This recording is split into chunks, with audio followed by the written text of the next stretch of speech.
Jalebi baby jalebi भाई जलेबी भाई।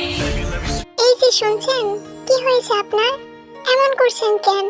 এই যে অর্ধজ্ঞান হারানো অবস্থায় রক্তাক্ত ছেলেটির সম্মুখে বসে আছে নির্জন রাস্তায়, মানুষের চিহ্ন মাত্র নেই, অথচ এমন নির্জন রাস্তায় কপাল ফাটিয়ে রক্তাক্ত অবস্থায় পড়ে আছে যুবকটি। মানবতার খাতিরে তে অচেনা লোকটিকে সাহায্য করতে চাইল, তাই হাঁটু গেড়ে লোকটির সম্মুখে বসে আলতো হাতে লোকটির গাল নাড়িয়ে সজ্ঞানে আনার চেষ্টা করে। এই যে শুনছেন, এই যে ডাকতে ডাকতে তে নিজের বাসন্তী রঙের শাড়িটার আঁচল দিয়ে তৎক্ষণাৎ অচেনা লোকটির কপাল চেপে ধরল। রক্ত পড়া বন্ধ করতে অস্থির তে আবারও ডেকে বলল, এই যে আমাকে শুনতে পাচ্ছেন? কে আপনি? এইভাবে পড়ে আছেন কেন এখানে? আপনার সাথে কি কেউ নেই? শুনছেন আপনি? তের ডাকে অর্ধবেহুশ লোকটি দুর্বল চোখে তাকাতে চাইল। দুর্বলতা এতটাই যে চোখ মেলে তাকাতে পারল না। তবে ঝাপসা চোখে থেকে দেখে অস্পষ্ট সুরে ঠোঁট নাড়িয়ে কি যেন আওড়াতে চাইল। তে সেটা বুঝতে পেরে তৎক্ষণাৎ মাথা ঝুঁকিয়ে কান পাথালো লোকটির সম্মুখে। আমার মিষ্টি প্রয়োজন, আমাকে মিষ্টি জাতীয় কিছু দিন মিস।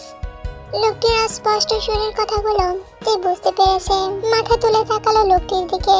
বেশ অদ্ভুত লাগলো তের কাছে। মাথা ফাটিয়ে রাস্তায় পড়ে আছে, নিজের জীবন মরণ অবস্থা সেসব চিন্তা না করে তের কাছে এই অসময়ে মিষ্টি চাইছে। তে তখনও বুঝলো না লোকটির মিষ্টি চাওয়ার কারণটা। মিষ্টি? মিষ্টি দিয়ে কি করবেন আপনি? আপনার কপালের যা অবস্থা, আপনাকে দ্রুত ডাক্তার কাছে নিয়ে যেতে হবে, না হলে আপনি আরো অসুস্থ হয়ে যাবেন ভাইয়া। আপনাকে সাহায্য করতে হবে। আমার প্রেসার ফল করছে মিস, সুগার প্রয়োজন, মিষ্টির ব্যবস্থা করুন কুইক। তেজ চমকে উঠল লোকটির কথায়। সুগার সমস্যা তার বাবারও হয়, মাঝে মধ্যে তখন হাতের কাছে মিষ্টি প্রয়োজন হয়। তেজ দ্রুত নিজের কাঁধের ব্যাগটা কেটে একটা চকলেট বের করে নিল। চকলেটের উপরের কাগজটা সরিয়ে দ্রুত এক টুকরো চকলেট লোকটার মুখে তুলে দিল। আজকে তার 16তম জন্মদিন ছিল। বড় ভাই কায়ের সাথে জন্মদিনের উপলক্ষে শহরে এসেছিল ঘুরতে। বেশ ফুরফুরে সারাটা দিন কাটালো আনন্দ করে। সাথে অবশ্য তার চাচাতো বোন জিমিনও ছিল। এই যে অচেনা লোকটাকে একটা চকলেট দিয়ে খাওয়াচ্ছেন, সেটাও তার জন্মদিনের উপহার তার বড় ভাই তাকে দিয়েছে। সারাদিনতে তার বড় ভাই কায়ের সাথে ছিল। দিন গিয়ে সন্ধ্যা হওয়ার কারণে পুনরায় সবাই বাসার উদ্দেশ্যে বেরিয়েছিল, কিন্তু পথের মধ্যে হঠাৎ করে কায়ের বাইক চলতে চলতে থেমে যায়। তারপর কায় গাড়ি চেক করতে গিয়ে দেখলো তেল ফুরিয়ে গেছে আর চাকাও পাঞ্চার হয়ে গেছে। এই জন্য মূলত তারা আর বাসায় ফিরতে পারলো না। আশেপাশে খুঁজে একটা হোটেলে 2টো রুম বুক করলো, একটা নিজের জন্য আরেকটা তে আর জিমিনের জন্য। হোটেল থেকে খাওয়া দাওয়া শেষ করে বেশ রাত করে বন্ধু নিয়ে পার্শ্ববর্তী একটা মার্কেটে বের হয়েছিল কাই অল্প স্বল্প কেনাকাটা করার জন্য। কিন্তু তে কিভাবে যেন তাদের হাত থেকে ছুটে যায় আর এই অচেনা লোকটির খপ্পরে পড়ে যায় সাহায্য করতে। তারপর থেকে তে আর বলতে পারছে না যে সে কোথায় আছে আর এই অচেনা লোকটি বাকে। তে লোকটিকে পরপর বেশ অর্ধেকটা চকলেট খাওয়ানোর পর লোকটা খানিকটা স্থির হয়। বড় বড় শ্বাস ফেলে তের কোল ঘেঁষে শরীর ছেড়ে দেয় দুর্বলতায়। তে হতভম্ব হয়ে গেল। লোকটির হঠাৎ কান্দে। তে কাঁপা কাঁপা হাতে ফের লোকটির মাথায় শাড়ির আঁচলটা ভালো করে চেপে ধরলো আর বলল, এই যে ভাইয়া শুনছেন, আপনার ফোনটা দিন না, আপনার আর আমার বাড়িতে ফোন করে জানিয়ে দেই যে আমরা রাস্তায় বিপদে পড়ে আছি, আমাদের জন্য তারা জলদি এসে নিয়ে যায় এখান থেকে। বাইরের আবহাওয়া তো ভালো নেই, দেখুন না কিভাবে বাতাস বইছে, যে কোনো সময় ঝড় বৃষ্টি হতে পারে। তাই দ্রুত আপনার ফোনটা দিন না আমাকে প্লিজ, বাসায় ফোন করব। ছেলেটির কান অব্দি পৌঁছালো না তের কথাগুলো। দুর্বলতায় চোখ বন্ধ করে পড়ে আছে তের কোলে। তের নিজের অবস্থার কথা চিন্তা করে খুব কান্না পাচ্ছে। আচ্ছা মতন ফেসে গেছে তে। না নিজের একটা ফোন আছে, না এই লোকটা কিছু বলছে। এদিকে রাতটাও অনেক বেশি হয়ে গেল, তার উপর আবার আকাশের অবস্থাও খারাপ। যে কোনো সময় আকাশ ফেটে বৃষ্টি নামলো বলে প্রবল বাতাসে ফুটপাতের দুলো পর্যন্ত গোল গোল ঘুরছে। এমন অবস্থায় তে চোখ মুখে অন্ধকার দেখছে। তার উপর অচেনা লোকটিকে নিয়ে এই মাঝ রাস্তায় তের প্রবল কান্না পাচ্ছে, অসহায়ত্বে সে নিজেও এই শহরের কোনো রাস্তাঘাট চেনে না। বর্তমানে যে জায়গাতে বসে আছেন সেই জায়গাটার নামও সে জানে না। তাই কিভাবে কি করবে বুঝতে পারছে না। শূন্য মস্তিষ্কে অসহায়ত্ব প্রকাশ করে ঠোঁট ভেঙে এবার কেঁদেই ফেললো। তারপরে অচেনা লোকটিকে ছেড়ে চলে গেল না। তে চলে যেতে চাইলো, তার রাস্তা বন্ধ, কারণ এখানে কোনো কিছুই তার পরিচিত নয়। দেখা গেল এই লোকটিকে রাস্তায় ফেলে চলে যাওয়ার পর কিছু দূর যেতে সে আরো বড় একটি বিপদের সম্মুখীন হলো। তখন তে কি করবে কথাগুলো ভেবে তে আরো বেশি ভয় পেয়ে গেল। তারপর মুখ তুলে আশপাশ পর্যবেক্ষণ করলো। আপাতত আশেপাশে কোনো মানুষের চিহ্ন পর্যন্ত দেখা যাচ্ছে না যে কারো কাছ থেকে তে সাহায্য চাইবে। অসহায়তে লোকটির কাজ চেপে ধরে বসাতে চাইলো, কিন্তু দুর্বল লোকটি ফিরনে দিয়ে পড়লো তের কাঁধের উপর মাথা ঠেকিয়ে। অদ্ভুত শিহরণে তের কিশোরী মন কেঁপে উঠলো। কাঁপা কাঁপা হাতে তের লোকটির বাহু ধরে বলল, এই যে ভাইয়া, আপনি কি আমার কথা শুনতে পাচ্ছেন? আপনার ফোনটা কোথায়? আমাকে প্লিজ বলুন। তৎক্ষণাৎ শোনা গেল লোকটার মৃদু সুরের ধ্বনি, দ্রুত কোনো সেফ জায়গায় নিয়ে চলুন মিস, না হলে বিপদ আমাদের সম্মুখে। এই এরিয়াটা ভালো নয়। ভয়েতে আশপাশ করলো, মনে কিছু সাহায্য দিয়ে অচেনা লোকটিকে ধরে উঠাতে চাইলো। দমিয়ে হাঁপিয়ে উঠলো লোকটিকে দাঁড় করাতে। সেই সাথে উঠতে গিয়ে নিজের পায়ের পাতার নিচে পড়ে শাড়ির কুচিগুলো তরতর করে খুলে গেল। আটকে উঠে তৎক্ষণাৎ বাম হাতে খুলে যাওয়া কুচিগুলো ধরে এলোমেলো ভাবে পুনরায় কোমরে গুজলো। লোকটাকে ধরে দাঁড় করাতে গিয়ে তে আরেকটা ঝামেলায় পড়ে গেল। যখন দেখলো তের হাইট লোকটার কাজ সমান হলো না, তার উপরে আবার লোকটার ওজনও তের সাধ্যের বাইরে। এত বড় লোকটিকে তে কিভাবে কাঁধের উপর ভর দিয়ে এগিয়ে নিয়ে যাবে যদি সেই লোকটিকে পুরোপুরি নাগালেই না পেল? অসহায়তের এবার বেশ চোটেই কান্না পেল। আরেকটু লম্বা হলে কি বা ক্ষতি হতো? অন্তত লম্বার জোরে না হয় লোকটিকে এই মুহূর্তে ঠিক ঠিক সাহায্য করতে পারত। তের ভাবনার মাঝে পুনরায় আটকে উঠল যখন বুঝতে পারলো অচেনা লোকটি তের কাঁধ চেপে নিজের ভর ফেলছে তের উপর। লোকটি বেশ লম্বা হয়, তের দিকে অনেকটাই ঝুঁকে পড়েছে। তে তরতর করে কেঁপে ওঠে। বাধা দিতে চাইলেই বুঝতে পারলো লোকটির অবস্থা আরো খারাপ হয়ে যাচ্ছে ক্রমাগত। লোকটা নিজের দুর্বলতার কারণে ঠিকঠাক ভাবে দাঁড়াতে পারছে না, তাই তের উপর নিজের ওজন ছেড়ে দিচ্ছে ধীরে ধীরে। তাই এখন যদি তে দ্রুত এখান থেকে লোকটিকে না নিয়ে যায় তাহলে আরো বড় বিপদের সম্মুখীন হতে হবে তাদের। অচেনা লোকটি যে কোনো সময় জ্ঞান হারাতে বলে মনে হচ্ছে তের। তাই নিজের কাঁধের উপর লোকটির হাত চেপে ধরে সামনে এগোলো সে। লোকটার হাইট আর ওজন সামলাতে গিয়ে তে বরাবরই খেয়ে হারিয়ে হোঁচট খেয়ে পড়তে গিয়ে নিজেকে সামলে নিয়ে এগোলো সামনের দিকে। বেশ অনেকটা পথ এলোমেলো হাঁটার পর দেখা মিলল একজন অর্ধবয়স্ক লোকের সাথে। দ্রুত গতিতে হাঁটছিলেন তিনি, কিন্তু ভাগ্যক্রমে তেদের সাথে দেখা মিলল। তে বেশ আকুতি মিনতি করে সাহায্য চাইলো ওই লোকটির কাছ থেকে। অর্ধবয়স্ক লোকটি মনে মনে সাহায্য করতে না চাইলেও মুখে কিছুই বললেন না মানবতার খাতিরে, বরং নিশ্চুপে এগিয়ে আসলেন তাদেরকে সাহায্য করতে।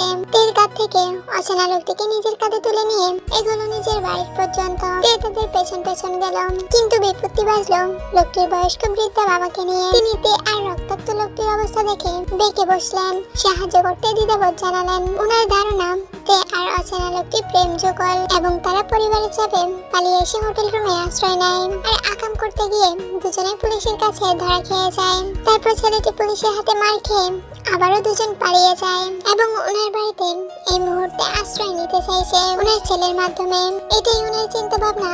ইতিমধ্যে চিন্তা ভাবনা অনুযায়ী থেকে একচোট কথা শুনিয়ে ফেলেছে। এসব বিশ্লেষণ করে অবশ্য বৃদ্ধা লোকটি এসব বিশ্লেষণ করার পিছনে যথেষ্ট কারণ আছে, আর সেটা হলো তের পরিহিত এলোমেলো শাড়ি আর অচেনা যুবকটির ইন করা শার্ট প্যান্টের ভিতর থেকে বেরিয়ে আসার জন্য মূলত ওনার অপবিত্র ধারণা আসলো তেদেরকে নিয়ে। বৃদ্ধা লোকটার কথায় তে কান্না করতে করতে নিজের দিকে তাকায়। অচেনা লোকটিকে নিয়ে টানাটানি করতে গিয়ে তার শাড়িটা অগোছালো হয়ে গেছে, সাথে সাথে রক্তের দাগও ছড়িয়ে আছে সমস্ত শাড়ির জায়গায় জায়গায়। শাড়ির আঁচলটা তো প্রথম থেকেই লোকটির রক্তে ভেজা ছিল, তাই লোকটির ধারণা হয়েছে তে অসৎ কাজে বেরিয়েছে এই অচেনা লোকটির সাথে।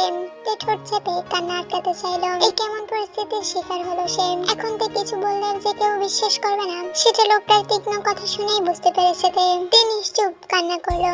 তারপরও মুখে কিছু বলল না। সাহায্যকারী অর্ধবয়স্ক লোকটির বাবা মসজিদের ইমামতি করেন, সাথে সাথে তিনি এলাকার গণ্যমান্য কাজী হিসেবেও বেশ পরিচিত। তিনি শুধু এলাকার ছেলে মেয়েদের বিয়েই নয়, বরং আশেপাশে 5 এলাকার মানুষের বিয়েও তিনি দিয়ে থাকেন। এমন সম্মানিত ব্যক্তির ঘরে কখনোই পাপধারক মানুষের জায়গা হবে না, এটাই তিনি মনে করেন। কিন্তু এই ঝড় ঝাপটার রাতে এদের সাহায্য না করে বের করে দেওয়াটাও করাও ঠিক হবে না। এতে আল্লাহ নারাজ হবেন। অসহায় মানুষের সাহায্য করাই উনার ধর্মের শিক্ষা। উনি অচেনা ছেলে মেয়েদেরকে সাহায্য করবেন, তবে হালাল ভাবে, বৈধ ভাবে। বৃদ্ধ কাজী লোকটা নিচের মোটা প্রেমের চশমার ভিতর দিয়ে চোখ উচকিয়ে আবার এক পলক তাকালো তে আর রক্তাক্ত যুবকটির দিকে। অন্ধকারের ঘরে কারো চেহারা স্পষ্ট দেখতে পাচ্ছেন না তিনি, তবে অচেনা যুবকটিকে বেশ চেনা চেনা লাগছে তার কাছে। তিনি তীক্ষ্ণ দৃষ্টিতে যুবকটিকে আরো একবার দেখে নিজের ছেলেকে অনুমতি দিলেন সবাইকে ভিতরে নিয়ে আসতে। বাবার অনুমতি পেয়ে অচেনা যুবকটিকে নিয়ে ভিতরে চলে গেলেন হাফেজ সাহেব। তাদের পেছন পেছন তেও গেল। যুবকটিকে ধরে বিছানায় শুয়ে দিতেই চমকে উঠলেন হাফেজ সাহেব, আর চোখে তাকিয়ে আছেন বিছানায় শয্যাশায়ী যুবকটির দিকে। তৎক্ষণাৎ ঘর গড়িয়ে তাকালেন তের দিকে। তের উপর থেকে নিচ পর্যন্ত চোখ বুলিয়ে রেখে দ্রুত বের হয়ে গেলেন রুম থেকে। তে হাসপাস করলো হাফেজ সাহেবের অদ্ভুত দৃষ্টিতে। তিনি চলে যেতেই তে যেন হাত ছেড়ে বাঁচল। ধীরে পায়ে এগিয়ে গেল যুবকটির কাছে, হালকা ঝুঁকে পড়লো যুবকটির অবস্থা চেক করতে। ছেলেটি নড়াচড়া করছে না দেখে তে আস্তে করে বসলো লোকটির পাশে। কিছুই ভালো লাগছে না তের। অচেনা জায়গায় অচেনা মানুষের সাথে বসে থেকে বিপদের ভয় পাচ্ছে সে। আবার না জানি কিসের মধ্যে পড়ে যায় ও। বিদ্যুতের কলেজা পর্যন্ত কাঁপছে। তে অন্যমনস্ক হয়ে ঠায় বসে রইল অচেনা লোকটির পাশে। কোথাও যাওয়ার জায়গা নেই ওর। তাছাড়া এই বাড়ির হুজুর টাইপের লোকটির কথাও তে একদমই ভালো লাগেনি। তখন থেকে কিসব ভুলভাল বলছিল। তে মোটেও বাজে মেয়ে নয়, এখনো অব্দি একটা প্রেমও করেনি। কলেজে উঠে একটা প্রেম করবে ভেবে নিয়েছে ও, তবে পরিবারের বিরুদ্ধে কখনোই যাবে না। আর নোংরামি তো ভুলেও না। তে দু হাতে মাথা চেপে বিছানার পাশে ঝুঁকে বসলো। আপাতত টেনশনে মাথা ফেটে যাচ্ছে। নিজের ভাইয়ের সাথে কিভাবে যোগাযোগ করবে সেটা নিয়ে তের ভয়, ডর, টেনশন, আতঙ্ক এই সব কিছু বাড়িয়ে দিয়ে হাজির হলো কাজী সাহেব আর তার ছেলে। কাজী সাহেব হাতে মোটা একটা রেজিস্ট্রি খাতা বুকে চেপে ধরে তের সামনে এসে দাঁড়ালো। এক পলক ঘৃণা ভরা দৃষ্টিতে তে আর বেহুশ ছেলেটিকে দেখে দৃষ্টি সরিয়ে নিল এবং একটা চেয়ার টেনে তের সামনে বসলো। শব্দ করে গলা খাকিয়ে তের উদ্দেশ্যে হুমকি স্বরূপ বলল, মানুষকে সাহায্য করা আমার ধর্ম, তাই বলে আমার কাছে পাপের কোনো জায়গা নেই। আমি জিনাকারীদের ঘৃণা করি। তোমরা অপবিত্র হয়ে এসেছো আমার দুয়ারে, আমার ঘর পবিত্র থেকে অপবিত্র করেছো। তাই আমি আল্লাহর নামে তোমাদেরকে পবিত্র করতে চাই কালিমা পড়িয়ে। আমার কাছে মিথ্যার কোনো সুযোগ নেই। তোমাদের অবস্থাই বলে দিচ্ছে তোমরা নোংরামি করে পালিয়ে এসেছো। আর এই মেয়ে, তুমি যে ছেলের সঙ্গ ধরে তুমি পরিবারকে ছেড়ে আসলে, সেই ছেলে তোমার কতটুকু আপন হবে সেটা তুমি কয়েকদিনের মাঝেই বুঝতে পারবে। এই ছেলে যে কারো আপন নয় সেটা পুরো দেশ জানে। ক্ষমতার অহংকার করে বেড়ায়, সে তোমাকে কতটুকু ভালো রাখবে আল্লাহ জানে। যাই হোক, আমি এখন বিয়ে পড়াচ্ছি। সুন্দরভাবে বিয়েটা শেষ করবে, নয়তো আজ তোমার ক্ষমতাধর প্রেমিকও প্রাণ নিয়ে বাসায় ফিরতে পারবে না। তার অবস্থা এমনিতেও ভালো নেই। এই জন্যই বলছি, আমার সাথে তর্কে গিয়ে ঝামেলা বাড়িও না। আমার কিন্তু বেশ সময় লাগবে না এই এলাকার মানুষকে জড়ো করে তোমার বিচার করতে। আমার তোমাদের নিয়ে মাথা ব্যথা নেই। আমার সমস্যা হলো পাপ নিয়ে। আমি আবার সহজে পাপ কাজ মানতে পারি না। তাই বলছি, আমি যা বলবো তাই চুপচাপ করে বিয়েটা করে নিবে, বুঝলে মেয়ে? চশমার পাকে চোখ উচকিয়ে তাকালো তের দিকে। মনোভাব অনেকটাই শক্ত ওনার। বিরক্তির সাথে সাথে রুষ্টও তিনি। যদি তে ওনার কথা না শোনেন তাহলে যে কোনো সময় শক্ত কিছু ঘটিয়ে ফেলতেও দ্বিধাবোধ করবেন না তিনি। তারপরও পাপটা মেনে নিবে না সহজে। তে হতভম্ব হয়ে তাকিয়ে রইল বৃদ্ধা কাজের দিকে। কোথা থেকে কোথায় চলে গেল লোকটা। কারো উপকার করা যদি নেকির কাজ হয়ে থাকে তাহলে তে কিভাবে পাপ করলো। বিদ্যুতে আরো সিটিয়ে গেল ভয়ে। এতক্ষণে দমিয়ে রাখা কান্নাটা ফুপিয়ে কেঁদে উঠলো তৎক্ষণে। তের হঠাৎ কান্নায় দমকে উঠলো কাজী সাহেব। তে ভয়ে আরো সিটিয়ে গেল। তের জানা নেই কিভাবে জটিল পরিস্থিতি সামাল দিতে হয়। পরিস্থিতির শিকার হলে কিভাবে বাঁচাতে হয় নিজেকে তাও জানে না। অতিরিক্ত ভয় পেলে তের শুধু বুক ফেটে কান্না আসে। এখনো তাই আসছে। তে ভয়ে জড়সড় হয়ে বসলো। কাজী সাহেব কালিমা পড়তে পড়তে তেকে শক্ত গলায় কবুল বলতে বলল।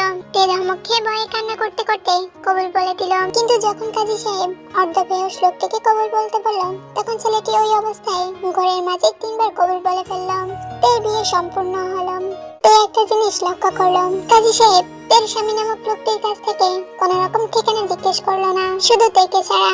যেন তিনি পূর্ব থেকেই ছেলেটির বাপ দাদার নাম জানেন এবং সেই অনুযায়ী তিনি নিজেই সবকিছু লিখে নিয়েছেন কাবিননামায়। তে পরিবারের কথা জিজ্ঞেস করলে তে শুধু নিজের বাবার নাম আর বাসা কোথায় সেটুকুই বলেছে। তেকে কাবিননামায় সিগনেচার করতে বলল। তে কলম হাতে সিগনেচার করতে গিয়ে এক পলক চোখ বোলালো। কাবিন নামায় নিজের সদ্য হওয়া স্বামীর সিগনেচার তাতে কেমন ঘুরিয়ে পেঁচিয়ে দ্রুত একটা নাম লিখে দিল। বরের জায়গায় স্বামীর সিগনেচারটা দেখেও তাই কিছুই বুঝতে পারলো না সেখানে লোকটা কি নাম লিখেছে। অসহায়তে সিগনেচারের উপর এক নজর বুলিয়ে চোখ ভর্তি পানি নিয়ে তাকালো অর্ধবয়স সহ স্বামীর দিকে। সেদিকে এক পলক তাকিয়ে কাপা কাপা হাতে সেও কাবিন নামায় সাইন করে দিল। বিয়েটা সম্পূর্ণ হতেই কাজী সাহেব উঠে দাঁড়ালেন খাতাপত্র গুছিয়ে। এক পলক থেকে দেখে নিজের ছেলে ও নাতিকে নিয়ে রুম থেকে বেরিয়ে গেলেন। আর যেতে যেতে নিজের বউকে দেখে বললেন ওদেরকে কিছু খাবার দেওয়ার জন্য। রাতের প্রায় শেষ প্রহর। হাতের মুঠে বাটন ফোনটা চেপে ভাঙা হৃদয় নিয়ে অন্ধকার জন্য খোলা আকাশের দিকে তাকিয়ে আছে ওর ছোট্ট মনের আকাশে আজ ভীষণ মেঘ জমেছে। সেই মেঘের বাদ ভাঙা বৃষ্টি হয়ে বারবার গাল ভিজে যাচ্ছে নোনা জলে। তে বারবার হাতের উল্টো পাট দিয়ে গাল মুছতে ব্যস্ত। সেই সাথে হাতের মুঠোয় থাকা ফোনটা চেপে নিজের ভাইকে কল দিচ্ছে বারবার। এই ফোনটা বাড়িওয়ালার ছেলের বউয়ের। খাবার দিতে আসতেই তে ফোন চেয়েছিল মহিলাটার কাছে। তিনিও তের মনের অবস্থা বুঝতে পেরে নিজের ফোনটা দিয়ে সাহায্য করলেন। কিন্তু তের ভাগ্য সহায় হলো না। সে মধ্যরাত থেকেই এক নাগাড়ে কল দিয়ে যাচ্ছে তার ভাইয়ের ফোনে, কিন্তু ফোনটা বন্ধ। বারবার নট রিচেবল বলছে। তের কানের বেগ আরো বেড়ে যাচ্ছে। ফুপিয়ে কেঁদে উঠে বিছানায় শয্যাশায়ী স্বামীর দিকে তাকায়। নাম ধাম পরিচয় কিছুই জানে না তে, অথচ এই লোকটা নাকি তার স্বামী। ভাগ্যের কি পরিহাস। তাছাড়া এখন তে পালিয়ে গেলে এই জীবনে লোকটির সাথে দেখা হবে কিনা তাও সন্দেহ। দেখা না হওয়াটা 100% নিশ্চিত। এই লোকটা হয়তো নিজেও জানে না তে এই লোকটার বউ, আর জানবেই বা কিভাবে? লোকটা সজ্ঞানে থাকলে তো জানবে। সে তো অজ্ঞান বেহুশ অবস্থায় থেকে বিয়েটা করলো। এর মতো করে সেও তের নাম ঠিকানা কিছুই জানে না। এমনকি থেকে চোখের দেখাটা পর্যন্ত সে দেখেনি। হুঁশ ফেরার পর তে লোকটাকে কি বলবে? বলার মতো কি আদৌ কিছু আছে তার কাছে? বিয়ের বিষয়টা জানতে পারলে যদি লোকটা তের সাথে খারাপ আচরণ করে তখন তে কি করবে? কথাগুলো ভাবতেই তে আরো ভয় পেয়ে গেল। চুপিসারে এখান থেকে পালিয়ে যাওয়ার চিন্তা করলো। যাওয়ার আগে কি মনে করে স্বামী নামক অচেনা লোকটির সম্মুখে দাঁড়ালো। ইতিমধ্যে লোকটার মাথায় মোটা করে ব্যান্ডেজ করানো আছে। ডাক্তার দিয়ে করানো হয়েছে। বাড়িওয়ালার ছেলে করিয়েছে। অসুস্থতার কারণে বেঘরে ঘুমাচ্ছে সে। এই লোকটাকে গভীর ভাবে দেখে চুপিসারে চলে যেতে গিয়েও পা থেমে গেল। হাতের বাটন ফোনটা চেপে সময়টা দেখে নিল। 3:40 প্রায়। তে হাসফাস করলো। লোকটাকে এই অসুস্থ অবস্থায় একা রেখে যেতে একটা মাত্র স্বামীতে এই অসুস্থ অবস্থায় তাকে যদি রেখে চলে যায় তের পাপ হবে না তো? না থাক, তে না হয় আরেকটু কষ্ট করে স্বামীর পাশে থেকে গেল তাকে পাহারা দেওয়ার জন্য। তবে স্বামী চোখ খোলার আগেই তাকে এখান থেকে পালিয়ে যেতে হবে। লোকটাও তাকে অপ্রকাশিত বিয়েটার জন্য দায়ী করতে পারবে না। তে বেঁচে যাবে সারা জীবনের জন্য। এমনি লোকটা তাকে ভালোভাবে দেখেনি, তার উপর আবার তার সম্পর্কে কিছুই জানে না। এখন যদি তে পালিয়ে যায় তাহলে জীবনেও থেকে পাওয়ার সম্ভাবনা নেই। স্থির মনে তে ততক্ষণ বসে রইল যতক্ষণ পর্যন্ত না কাই তার ফোনটা রিসিভ করছে। তীর কল তার ভাই রিসিভ করে ভোর 4:56 তখন প্রায় ভোর ধরনের বুকে। তখনই তে নিজের ভাইকে নিজের অবস্থার কথা জানিয়ে সবকিছু ছেড়ে ছুড়ে তৎক্ষণাৎ পালিয়ে যায় জানলা দিয়ে। তবে যাওয়ার আগে নিজের হাতের বাটন ফোনটা স্বামীর পাশে রেখে যায় তার সাহায্যের জন্য।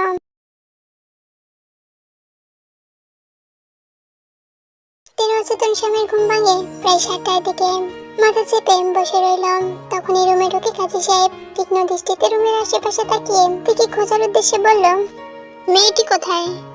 গম্ভীর কণ্ঠ কানে আসতেই মাথা চেপে চোখ তুলে কাজী সাহেবের দিকে তাকালো ছেলেটি। ব্যথায় মাথা এমনিতেই হ্যাং হয়ে আছে, তার উপর আবার অপরিচিত জায়গায় অপরিচিত মানুষের মুখে অপরিচিত কারো খোঁজ তার কাছে করছে।